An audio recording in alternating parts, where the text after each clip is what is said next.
दक्षिण अफ्रीका में पाया गया नया कोविड वेरिएंट ओमिक्रॉन 15 देशों में फैल चुका है। भारत भी वेरिएंट के संभावित खतरे के चलते अलर्ट पर है।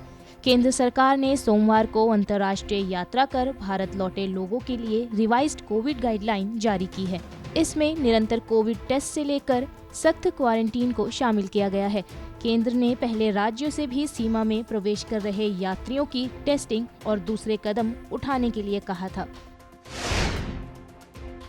अंतर्राष्ट्रीय यात्रा कर लौटे लोगों को एयरपोर्ट पर ही सेल्फ डिक्लेरेशन फॉर्म भरना होगा।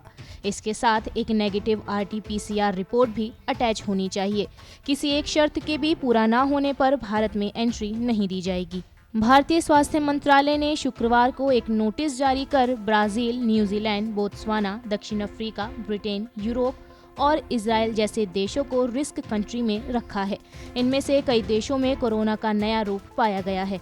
केंद्र की जारी नई गाइडलाइन के मुताबिक इन देशों से आने वाले लोगों को हवाई अड्डे पर अपना सैंपल RT-PCR टेस्ट के लिए देना होगा। किसी सैंपल के कोविड संक्रमित पाए जाने पर उसे जीनोम सीक्वेंसिंग के लिए भेजा जाएगा। अगर टेस्ट में ओमिक्रॉन वेरिएंट की पुष्टि होती है तो सख्त क्वारंटीन नियम लागू होंगे। रिस्क श्रेणी के देशों से आने वाले लोग जो कि कोविड नेगेटिव पाए जाएंगे, उन्हें 7 दिनों तक आइसोलेशन में रहना होगा और फिर 8वें दिन उनका कोविड टेस्ट किया जाएगा। वे लोग जो रिस्क से बाहर वाले देशों से आ रहे हैं, उनके रैंडम RT-PCR टेस्ट होंगे। हालांकि अगर इनमें से कोई पॉजिटिव पाया गया तो उनके सैंपल भी जीनोम सीक्वेंसिंग के लिए भेजे जाएंगे। वे लोग जो रिस्क से बाहर वाले देशों से आ रहे हैं और जिनका कोविड टेस्ट भी नेगेटिव होगा, उन्हें अपने आप को कम से कम 2 हफ्तों तक कड़ी निगरानी में रखने की सलाह दी गई है। ये वह नियम है जो कि टीकाकृत और गैर टीकाकृत लोगों दोनों पर समान रूप से लागू होंगे। अभी बताए गए नियम वे हैं जो राष्ट्रीय स्तर पर लागू किए गए हैं। इससे पहले केंद्र की चेतावनी पर गुजरात और महाराष्ट्र समेत कई राज्यों ने अपने स्तर पर भी नियमों में कुछ बदलाव किए हैं। वे देश जिन्हें केंद्र ने रिस्क की श्रेणी में रखा है, इनसे यात्रा कर लौटे लोगों में से जो पूर्ण टीकाकृत नहीं हैं, उन्हें कोविड टेस्ट कराना होगा। जो लोग वैक्सीनेटेड हैं, इनकी स्क्रीनिंग की जाएगी और कोई कोविड सिम्टम न दिखने पर ही इन्हें राज्य में एंट्री दी जाएगी। यूपी के स्वास्थ्य विभाग ने CMO से रिस्क कंट्री से आ रहे लोगों की निगरानी करने के लिए कहा है। विभाग ने नई गाइडलाइन जारी की है जिसमें कॉन्टैक्ट ट्रेसिंग पर बल दिया गया है।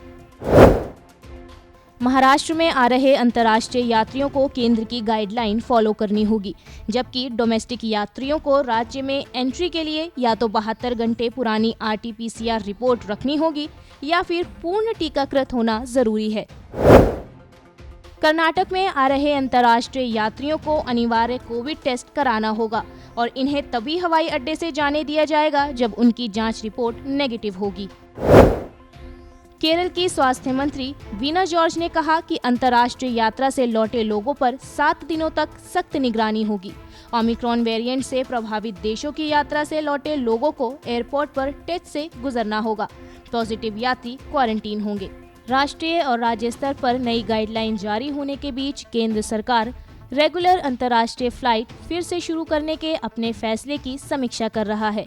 सरकार का एक पैनल वैश्विक स्थितियों को देखते हुए अंतर्राष्ट्रीय उड़ानों को रजामंदी देने की प्रभावी तारीख पर बैठक करेगा। पहले केंद्र ने आम अंतर्राष्ट्रीय उड़ानों को 15 दिसंबर से फिर से शुरू करने का ऐलान किया था। अब तक भारत से यात्री 31 देशों के साथ एयर बबल समझौते के तहत यात्रा कर रहे हैं, जबकि कुछ चुनिंदा मार्गों पर हालातों के मद्देनजर कमर्शियल फ्लाइट्स भी ऑपरेट हो रही हैं। सरफरोशी मोमिन, गो न्यूज़।